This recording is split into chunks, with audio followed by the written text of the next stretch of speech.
दोस्तों, आज मैं आपके सामने हाल ही में रिलीज हुई Marathi psychological horror thriller movie को लेकर आया हूं। इसमें मशहूर मराठी एक्ट्रेस अमृता सुभाष ने लीड रोल निभाया है। मूवी की बात करें तो ये मूवी आपके ऊपर एक अलग ही छाप छोड़ने वाली है, क्योंकि इसमें क्लाइमेक्स को ओपन एंडिंग के साथ छोड़ा गया है, जो अक्सर आप लोगों को पसंद आता है। मूवी का नाम आपको स्क्रीन पर देखने को मिल जाएगा और इसकी IMDb रेटिंग है 7.5, जो कि मेरे हिसाब से 8 के करीब होनी चाहिए थी। इसलिए मैंने इस मूवी को काफी डिटेल में एक्सप्लेन किया है और साथ ही इससे जुड़ी थ्योरीज के बारे में भी बात की है।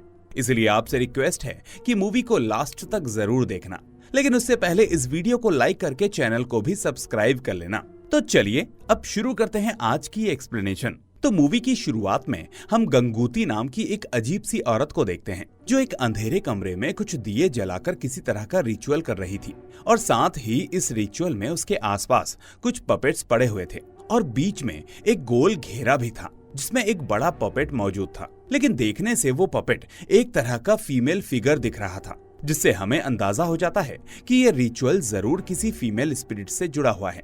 खैर, इस बीच हम राधा नाम की एक छोटी बच्ची को देखते हैं, जो इसी रिचुअल को एक दरवाजे के होल से देखने की कोशिश कर रही होती है। लेकिन तभी अचानक राधा के माता पिता वहां आ जाते हैं और वो उस गंगूती के रिचुअल को बीच में रोकने की कोशिश करते हैं, पर गंगूती उनसे कहती है कि अब तुम्हारे यहाँ आने का कोई फायदा नहीं, तुम लोगों ने मुझे बदनाम करने में कोई कसर नहीं छोड़ी, ऊपर से मुझे घर से बाहर कर दिया, इसलिए जितना मैंने भुगता है अब वही तुम्हारी बेटी भी भुगतेगी। मुझे जो करना था वो मैं कर चुकी हूँ, अब तुम्हारी बेटी कभी चैन से नहीं जी पाएगी। और इस तरह इसकी एक क्रीपी हंसी के साथ ये सीन यहीं पर कट हो जाता है। इसके बाद सीन प्रेजेंट में आता है, जहां हम राधा को देखते हैं, जो अब एक मैच्योर वुमन है और उसकी शेखर नाम के आदमी से शादी भी हो चुकी है। साथ ही उसकी सई नाम की एक बेटी भी है, जो ठीक उसी उम्र की है जिस उम्र का हमने राधा को उसके बचपन में देखा था।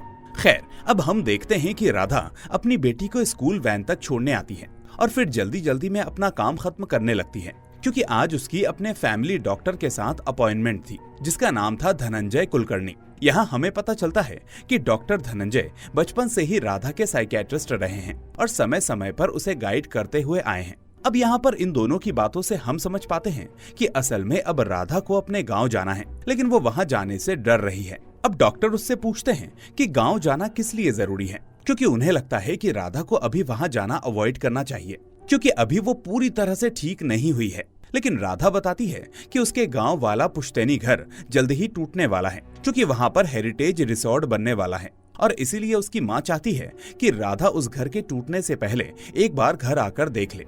यहाँ हमें ये भी पता चलता है कि राधा पिछले 10 सालों में सिर्फ 5 बार ही अपने पुश्तैनी घर गई थी और किसी वजह से वो वहां जाना हमेशा अवॉइड करती थी। ऐसा इसीलिए क्योंकि बचपन वाली घटना के बाद से वो अक्सर वहां जाकर अच्छा फील नहीं करती थी और उसका दिमागी तनाव बढ़ जाता था। अब डॉक्टर धनंजय उससे कहते हैं कि अगर ऐसी ही बात है तो तुम्हें अपने घर जरूर जाना चाहिए, क्योंकि घर टूटेगा तो शायद तुम्हारे अंदर से उस घर से जुड़ा हुआ डर भी खत्म हो जाएगा, इसलिए ये तुम्हारे लिए अच्छा मौका है ठीक होने का। तो इस तरह से वो उसे कुछ गोलियां देते हुए गांव जाने का सजेशन देते हैं। अब इसी मोमेंट पर हमें एक फ्लैशबैक दिखाया जाता है, जिसमें राधा की फैमिली यानी उसका पति और बेटी कार में कहीं जा रहे होते हैं, लेकिन तभी अचानक कुछ खाने पीने के चक्कर में शेखर का ध्यान रोड से हट जाता है और एक्सीडेंट हो जाता है। पर उस एक्सीडेंट के बाद क्या हुआ ये हमें दिखाया नहीं जाता और ये सीन यहीं पर कट हो जाता है। खैर, अब सीन प्रेजेंट में आता है, जहां हम राधा और उसकी बेटी सई को कार में उसी पुश्तैनी गांव जाते हुए देखते हैं, लेकिन शेखर उनके साथ नहीं होता। पर तभी हम सुन पाते हैं कि राधा फोन पर अपने पति से बात कर रही है और उसकी बातों से हम समझ पाते हैं कि शेखर इस वक्त अपने किसी काम से अब्रॉड गया हुआ है। अब इसी बीच बात करते वक्त राधा के दूसरे फोन पर एक कॉल आता है, जिसे देखकर राधा थोड़ा अपसेट हो जाती है। जिसके बाद राधा गांव वाले घर पहुंचती है और वहां अपने माता पिता के साथ साथ घर के दूसरे लोगों से भी मिलती है, जिसमें उसकी चाची और चचेरी बहन भी शामिल थी। अब यहाँ सभी लोगों की सिर्फ एक ही कंप्लेंट थी कि राधा कभी किसी से भी टच में नहीं रहती, यानी नॉर्मल डेज तो छोड़िए, वो कभी फेस्टिवल्स पर भी अपने घर वालों को कॉल तक नहीं करती थी। अब उसी रात पूरी फैमिली एक जगह बैठकर एंजॉय कर रही थी, क्योंकि राधा बहुत ही लंबे अरसे के बाद घर आई थी।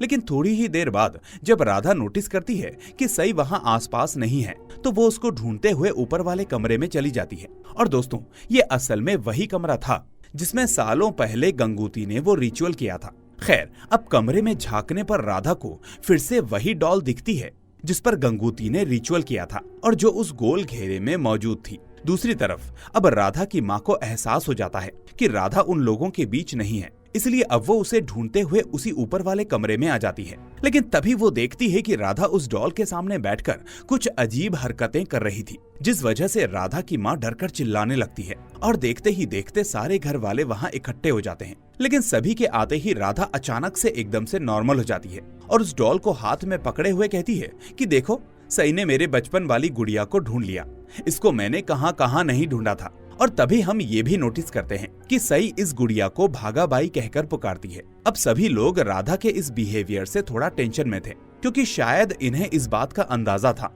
कि राधा यहाँ आएगी तो उसके साथ ऐसा ही कुछ ना हो जाए। इसीलिए अब इसी चीज को देखते हुए अगले दिन राधा की माँ पड़ोस की राउत चाची को घर पर बुलाती है ताकि राउत चाची राधा की नजर उतार सके। अब राउत चाची ऐसा ही करती है और जब वो राधा की नजर उतार रही थी तो ठीक उसी वक्त राधा उनके सामने अपनी बेटी सई की भी नजर उतारने लगती है और ये देखकर राधा की माँ और राउत चाची बहुत ही वियर्ड फील करने लगती है।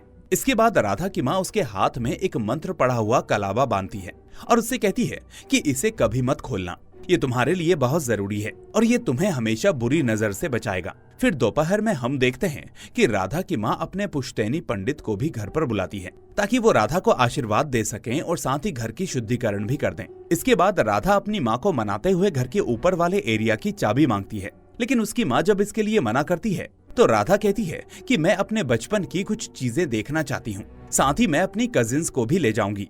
बहुत दिन हो गए कब से मैंने वो सामान नहीं देखा। तो इस तरह अब उसकी माँ उसे ऊपर की चाबी दे देती है, जिसके बाद राधा अपनी कजिन्स के साथ ऊपर आ जाती है। अब ये लोग अपने बचपन की चीजों को देखकर अपनी यादों को ताजा करने लगते हैं कि तभी इनको उस सामान के बीच में प्लांट शीट गेम्स के पास मिलते हैं। अब दोस्तों, जिन्हें नहीं पता उन्हें मैं बता दूं कि प्लांट शीट गेम असल में एक हॉरर गेम है जिसमें हम पासों के जरिए आत्माओं से कम्युनिकेट करने की कोशिश करते हैं। खैर, उसे देखकर अब राधा कहती है कि हम लोग बचपन की तरह फिर से प्लांट शीट रिचुअल करेंगे, लेकिन हम देखते हैं कि उसकी बहनें ऐसा करने से डरने लगती हैं और उसको मना भी करती हैं। लेकिन राधा उनसे कहती है कि अब तुम दोनों छोटी बच्ची नहीं हो, कुछ नहीं होता, ये सिर्फ एक खेल है, चलो खेलते हैं। तो इस तरह अब ये तीनों बहनें बैठकर एक दूसरे का हाथ पकड़कर और अपनी आंखें बंद करके आसपास की आत्माओं को वहाँ बुलाने लगती हैं। इसके बाद राधा चेक करने के लिए वहाँ मौजूद स्पिरिट का नाम पूछते हुए प्लांट शीट के पास से रोल करती है, लेकिन ऐसा करने पर कुछ रैंडम अल्फाबेट्स आते हैं जिनसे कोई नाम नहीं बन रहा था। अब ऐसे में ये तीनों फिर से इस चीज को दोहराते हुए वापस से पासों को फेंकते हैं और इस बीच हम नोटिस करते हैं कि राधा फिर से कुछ अजीब हरकतें कर रही थी, ठीक वैसी जैसे हमने शुरू में गंगूती को करते हुए देखा था। अब इससे पहले कि ये लोग अब उस नाम को देख पाते, इतने में घर के लोग इन्हें आवाज देने लगते हैं, जिस वजह से ये तीनों फौरन वहाँ से चली जाती हैं। फिर उस रात हम देखते हैं कि सई बिना बताए वापस से उस भागाबाई नाम की गुड़िया के पास जाती है, जिसके बाद राधा उसे वापस कमरे में लेकर आती है और उसे खूब डांटती है कि रात को बिना बताए उसे ऐसे कहीं नहीं जाना चाहिए। फिर अगली सुबह राधा वापस शहर जाने के लिए तैयार थी, लेकिन जाने से पहले उसकी माँ उसे सजेस्ट करती है कि वो कोई ड्राइवर रख ले और अगर ड्राइवर नहीं भी रख रही तो कम से कम गाड़ी थोड़ी धीरे चलाए। अब ये सुनकर पता नहीं राधा को क्या होता है और वो एक सेकंड के लिए एकदम से इमोशनलेस हो जाती है और फिर अचानक अपने फोन पर शेखर से बात करने लगती है। तभी हम देखते हैं कि राधा के पिता वहाँ आते हैं और उससे कहते हैं कि लाओ शेखर से मेरी बात करवाओ, लेकिन राधा ये कहती है कि शेखर इस वक्त विदेश में अपने काम में बिजी है, इसलिए उसे डिस्टर्ब करना ठीक नहीं। अब ये सुनते ही राधा के पिता अचानक झटके से उसका फोन ले लेते हैं और शॉकिंगली हम देख पाते हैं कि वो एक नॉन फंक्शनल टूटा हुआ पुराना फोन था। यानी राधा कभी फोन पर अपने पति से बात कर ही नहीं रही थी और इस सीन से हमें अंदाजा हो जाता है कि राधा का पति यानी शेखर उस एक्सीडेंट से नहीं बच पाया होगा। और इस बात को हम इस चीज से भी कंफर्म कर सकते हैं कि जब राधा शहर में थी तो वो किसी तरह का श्रृंगार करके नहीं रखती थी। इवन उसके माथे पर बिंदी और सिंदूर भी मौजूद नहीं था, जो इस बात को इंडिकेट करता है कि शेखर इस दुनिया में नहीं है। अब प्रेजेंट में राधा को जैसे ही ये चीज रियलाइज होती है तो वो फूट फूट कर रोने लगती है, क्योंकि उसे याद आ गया था कि शेखर अब जिंदा नहीं है। लेकिन परिवार वाले अभी भी कंफ्यूजन में थे। हालांकि अपनी बेटी को सच्चाई से रूबरू कराने के लिए ही उसके पिता ने उसे वो फोन छीना था ताकि वो हकीकत का सामना कर सके। और शायद ये भी एक वजह होगी कि राधा अपने घर आना अवॉइड कर रही थी, यानी वो एक तरह के ट्रॉमा में थी और उसने खुद को कैसे भी करके अभी तक शांत रखा हुआ था। और यही वजह थी कि जब भी कोई उसकी इस झूठी दुनिया को तोड़ता उसे सच्चाई दिखाता तो राधा को ये बिल्कुल पसंद नहीं आता। फिर अगले सीन में हम राधा को वापस शहर में देखते हैं, लेकिन अब वो डॉक्टर धनंजय के पास नहीं बल्कि साइकोलॉजिस्ट डॉक्टर रश्मि पंडित के पास जाने लगती है। और यहाँ राधा कन्फेस करती है कि उसका पति इस दुनिया में नहीं है और वो बस अपनी बेटी सई के साथ रहती है। अब डॉक्टर रश्मि राधा से बातें करती है और उसे पता चलता है कि राधा अभी तक एक डायरी मेंटेन करती थी, क्योंकि उसे ऐसा करने के लिए डॉक्टर धनंजय ने कहा था। खैर, राधा का ये सेशन बढ़िया जाता है और फिर उस रात जब वो सई के साथ सो रही होती है तो हम उस कमरे में भागाबाई गुड़िया को भी देखते हैं। यानी या तो राधा या फिर उसकी बेटी इस गुड़िया को अपने साथ गांव से शहर तक ले आई थी। हालांकि हम अगले दिन नोटिस करते हैं कि राधा फिर से अपने घर वालों को इग्नोर करने लग गई थी, लेकिन एटलीस्ट उसने अपने पति के फोटो पर हार जरूर लटका दिया था। यानी इस हकीकत को वो एक्सेप्ट कर चुकी थी। लेकिन अगली सुबह राधा के घर में काम करने वाली बाई राधा से डरते हुए कहती है कि मैडम, आपके घर में ये जो गुड़िया है ये अपने आप इधर से उधर हरकतें करती है। पर राधा इस बात पर ध्यान नहीं देती और उल्टा उसे ये कहकर डांट देती है कि फालतू बातों से ज्यादा काम पर ध्यान दो। अब हम देखते हैं कि उस रात काम करते वक्त अचानक राधा को सई के कमरे से कुछ आवाजें आती हैं। तो देखती है कि सई उस भागाबाई डॉल के साथ साथ बाकी खिलौनों से खेल रही है। इसी बीच सई राधा को अपनी बातों से डराने लगती है, लेकिन तभी राधा उस पर गुस्सा करते हुए उसे चुप कर देती है।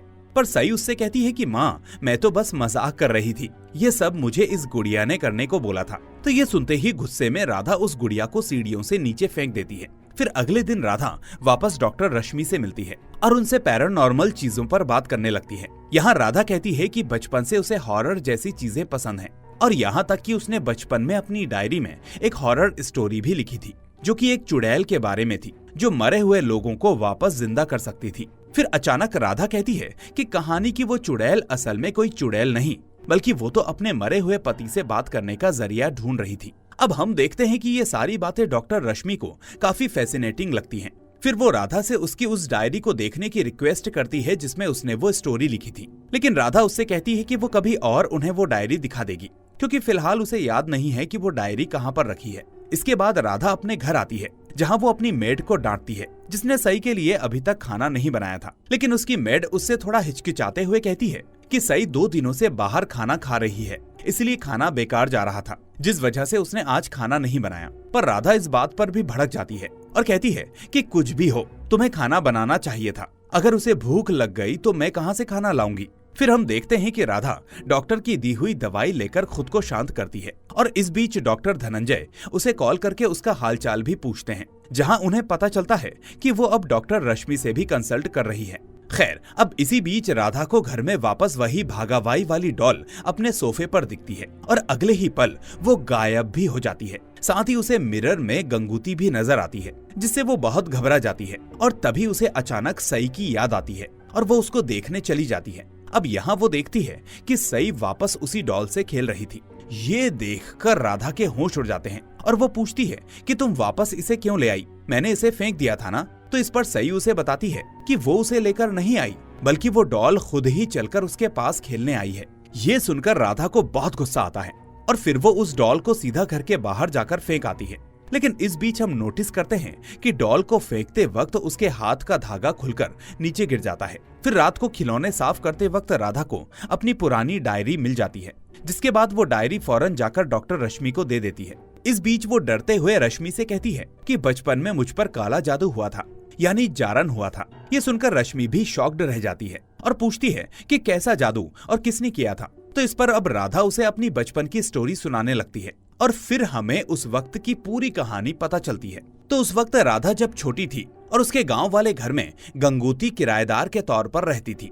हम देख पाते हैं कि गंगूती काफी खुले तौर पर तंत्र मंत्र करती थी, जिस वजह से सिर्फ घर के लोग ही नहीं बल्कि गांव के लोग भी उससे डरने लगे थे। साथ ही गंगूती किराएदार होते हुए भी अक्सर राधा की माँ को खुलेआम धमकाती थी कि अगर वो उसे यहाँ से निकालेगी तो वो उसके पूरे परिवार को बर्बाद कर देगी। और इसी बीच जब एक रात गंगूती काला जादू कर रही होती है तो पूरे गांव वाले आकर उसे रोकने की कोशिश करते हैं, जिस वजह से अगली सुबह राधा की फैमिली गंगूती को घर से निकाल देती है।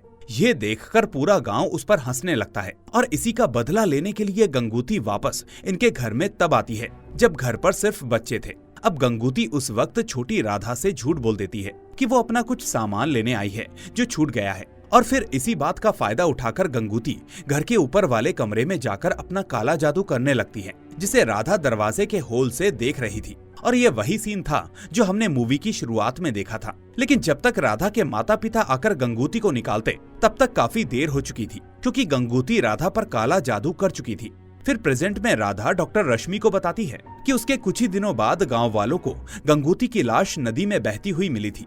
अब ये सुनकर रश्मि के भी रोंगटे खड़े हो जाते हैं, जिसके बाद वो राधा को अपनी डायरी वहीं छोड़कर जाने को कहती है। साथ ही वो राधा से उसके पुराने डॉक्टर धनंजय का नंबर मांगती है, क्योंकि उसे लग रहा था कि राधा कुछ ना कुछ और छुपा रही है, या फिर उसका दिमाग काफी अनस्टेबल है, जिसके बारे में शायद पुराने डॉक्टर को पता होगा। लेकिन राधा उससे अब बहाने बनाने लगती है कि फोन में नेटवर्क नहीं है, इसीलिए वो नंबर बाद में दे देगी। पर रश्मि कहती है कि नेटवर्क से कॉल पर फर्क पड़ेगा, लेकिन मैं अभी कॉल नहीं करने वाली हूँ, इसलिए मुझे बस नंबर दे दो। तो इस तरह आखिर में राधा उसे डॉक्टर धनंजय का नंबर दे देती है। फिर राधा के जाने के बाद डॉक्टर रश्मि उसकी डायरी चेक करने लगती है, जिसमें अजीब रिचुअल्स वाले ड्राइंग और तंत्र मंत्र आर्ट्स बने हुए थे।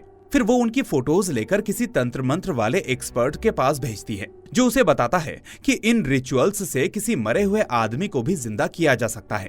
यानी डायरी में लिखी हुई बातें एकदम सही हैं और राधा सच बोल रही थी।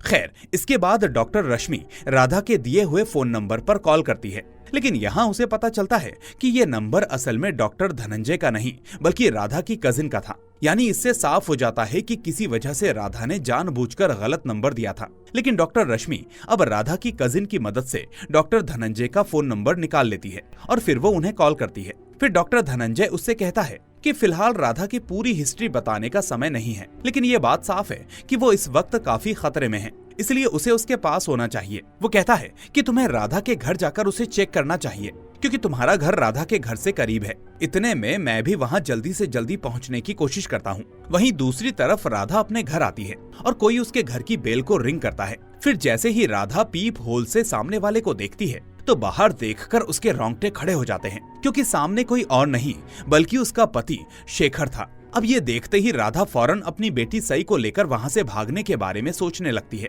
लेकिन तभी वो देखती है कि सई वापस उसी डॉल से खेल रही है। इसके बाद हम उस डॉल के साथ साथ बाकी खिलौनों को भी मूव करते हुए देखते हैं और इतने में राधा को कांच टूटने की आवाज आती है, यानी उसका पति शेखर उसके घर में आ चुका था। अब ऐसे में राधा अपने पति शेखर पर हमला करने लगती है, लेकिन तभी उसे सई की आवाज सुनाई देती है। फिर वो सई को देख पाती, इतने में उसे उल्टा गंगूती दिखने लगती है, जिसके पास सई मौजूद थी। लेकिन तभी हम देखते हैं कि डॉक्टर रश्मि भी वहां आ जाती है और शेखर से बात करने लगती है। जी हाँ दोस्तों, यानी राधा का पति शेखर असल में जिंदा है, क्योंकि रश्मि भी उसे देख पा रही थी। फिर रश्मि और शेखर राधा को ढूंढते हुए ऊपर जाते हैं, जबकि उधर राधा से गंगूती की स्पिरिट ये कह रही थी कि उसका पति सिर्फ एक छलावा है, जिसे उसे मारकर खत्म करना होगा। इस तरह अब राधा गंगूती की बात मानते हुए शेखर और रश्मि पर चाकू से हमला करने लगती है, जिसमें ये दोनों घायल हो जाते हैं। पर तभी वहाँ डॉक्टर धनंजय भी पहुँच जाता है, जिसे देखकर राधा उसे उल्टा सीधा बोलने लगती है, क्योंकि ये सब राधा को गंगूती बुलवा रही थी। इसके बाद शेखर राधा को डॉक्टर रश्मि पर हमला करने से रोकता है और तभी बीच मौके का फायदा उठाकर डॉक्टर धनंजय राधा को काबू में कर लेता है और फिर ये इतना लंबा सीन यहीं पर एंड हो जाता है। इसके बाद हमें वापस उसी दिन का फ्लैशबैक दिखाया जाता है जब वो एक्सीडेंट हुआ था। यानी हम देख पाते हैं कि उस एक्सीडेंट में राधा और शेखर दोनों ही बच गए थे, जबकि राधा की बेटी सई उस एक्सीडेंट का शिकार हो गई थी। यानी इसका मतलब सई असल में पूरी मूवी के अंदर राधा के साथ मौजूद थी ही नहीं, बल्कि राधा बस उसे इमेजिन कर रही थी। यहाँ तक कि शेखर भी जिंदा था, वो सच में अपने काम से विदेश गया हुआ था। यानी आधी बात राधा की भी सही थी जो उसने अपने घर वालों को बताई थी। दोस्तों, अब आपको लग रहा होगा कि हो गई मूवी पूरी, बस ये एक मेंटल इलनेस का केस था जो कि राधा की दिमागी उपज थी। लेकिन अगर आप ऐसा सोच रहे हैं तो थोड़ी देर रुक जाइए, क्योंकि आगे जो क्लाइमेक्स आपके सामने आने वाला है वो आपके होश उड़ा देगा।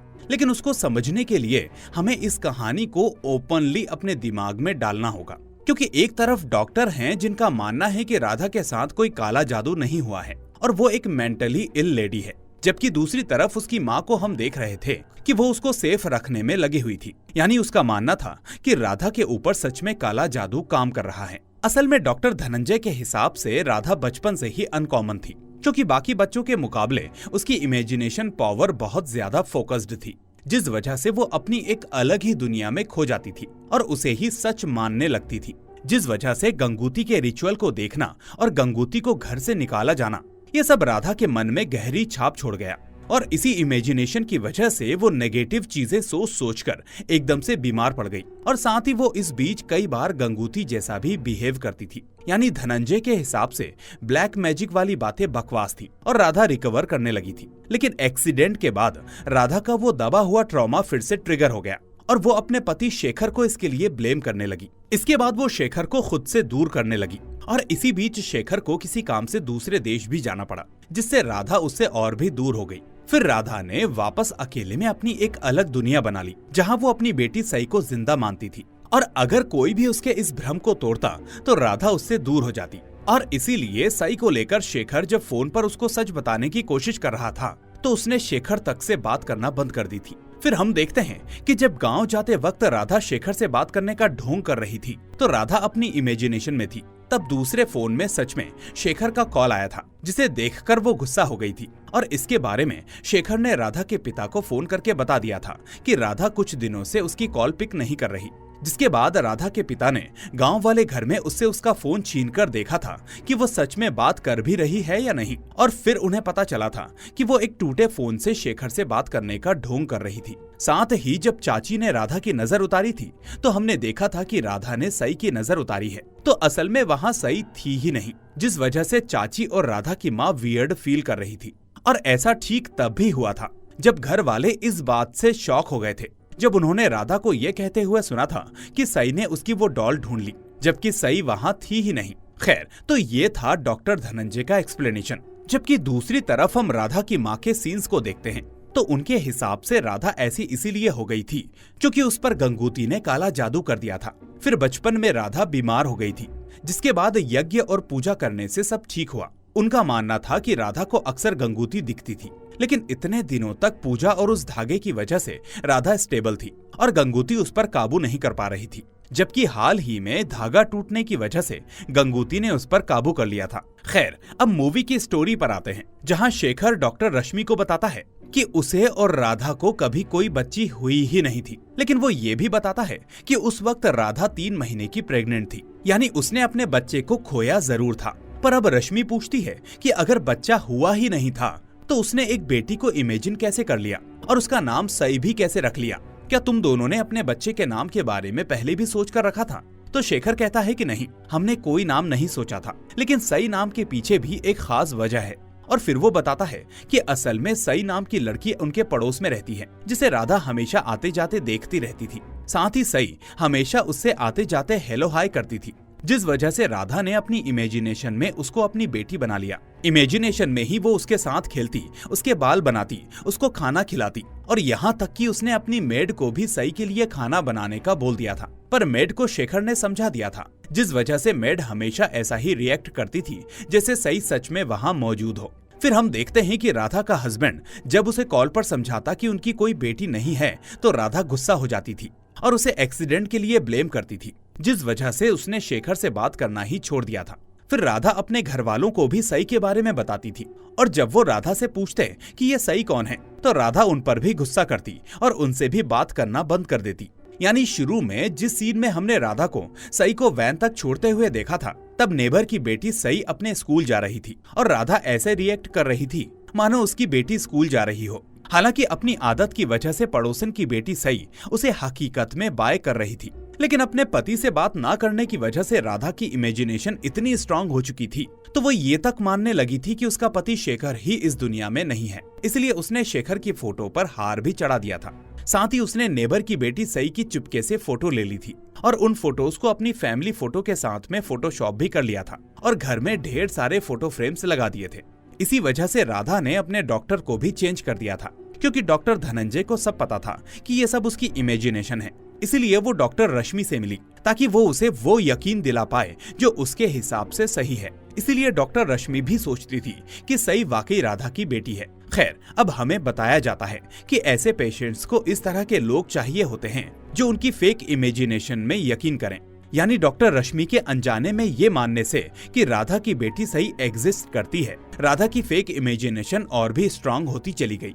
इसीलिए वो डॉक्टर रश्मि को धनंजय का नंबर नहीं दे रही थी, क्योंकि अगर डॉक्टर रश्मि को राधा का सच पता चल जाता तो एक बार फिर से उसकी बनी हुई इमेजिनेशन वाली दुनिया ध्वस्त हो जाती। लेकिन तभी इस पॉइंट पर डॉक्टर रश्मि शेखर से पूछती है कि अगर ऐसा है तो आखिर वो डॉल वापस घर में बार बार कैसे आ रही थी। तो इस पर डॉक्टर धनंजय कहते हैं कि उसे राधा खुद वापस ला रही होगी और खुद इमेजिन कर रही होगी। खैर, अब आखिर में हम राधा को एक हॉस्पिटल में देखते हैं, जहां फाइनली सच सामने आने के बाद वो खुद को समझाने में लगी होती है कि सही असल में उसकी बेटी नहीं है। हम ये भी देखते हैं कि वो अब ठीक होना चाहती थी, इसके लिए वो डॉक्टर्स से मदद भी मांगती है। हम देखते हैं कि राधा की माँ एक महायज्ञ करवाती है ताकि राधा के ऊपर से गंगूती का बुरा साया हमेशा के लिए हट जाए।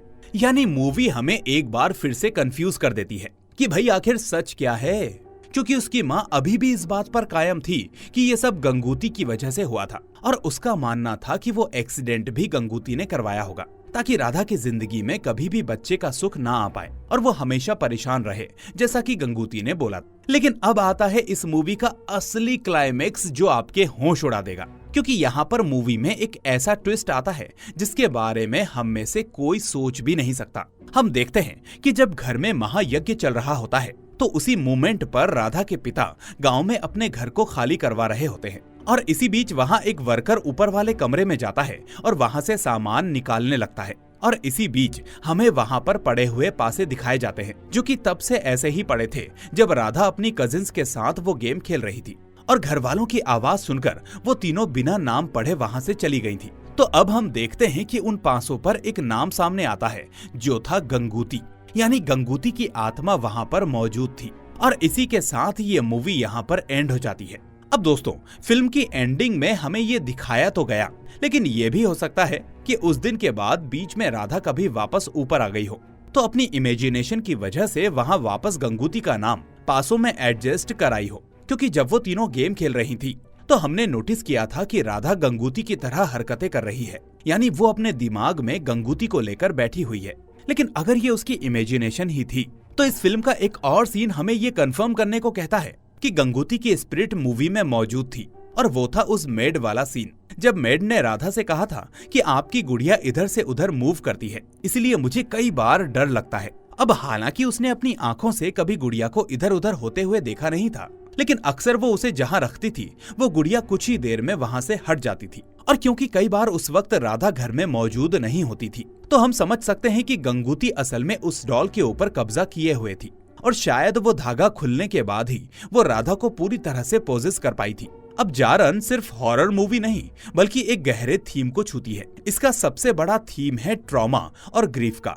बचपन में गंगूती को देखा हुआ रिचुअल राधा के मन में एक गहरा सदमा छोड़ जाता है, और गंगूती के जाने के बाद राधा पूरी तरह से बीमार पड़ गई थी, लेकिन उस वक्त उसे डॉक्टर्स या यज्ञ की मदद से किसी तरह से संभाल लिया गया था। साथ ही अगर हम अब जारन फिल्म के टाइटल की बात करें तो मराठी में जारन का मतलब सिर्फ काला जादू नहीं होता, बल्कि किसी चीज का अंदर तक जड़ पकड़ लेना होता है जो धीरे धीरे इंसान को अंदर से खोखला कर देती है। ठीक जैसे राधा के मन पर उसके ट्रॉमा का असर हुआ या फिर राधा के ऊपर गंगूती की आत्मा का असर हुआ था। ये कॉन्सेप्ट मुख्य रूप से महाराष्ट्र के विदर्भ रीजन की लोक कथाओं और मान्यताओं से लिया गया है। और ऐसा मैं इसीलिए कह रहा हूँ क्योंकि फिल्म के डायरेक्टर ऋषिकेश गुप्ते खुद विदर्भ के नागपुर शहर से हैं और अपने क्षेत्रीय जड़ों से जुड़े होने के कारण वो इस विषय को इतनी गहराई और सच्चाई के साथ पर्दे पर उतार पाए हैं। खैर, अब मैंने अपनी तरफ से सारी थ्योरीज दे दी हैं, जिसके लिए मैंने दूसरे कुछ चैनल्स से भी इंस्पिरेशन ली है।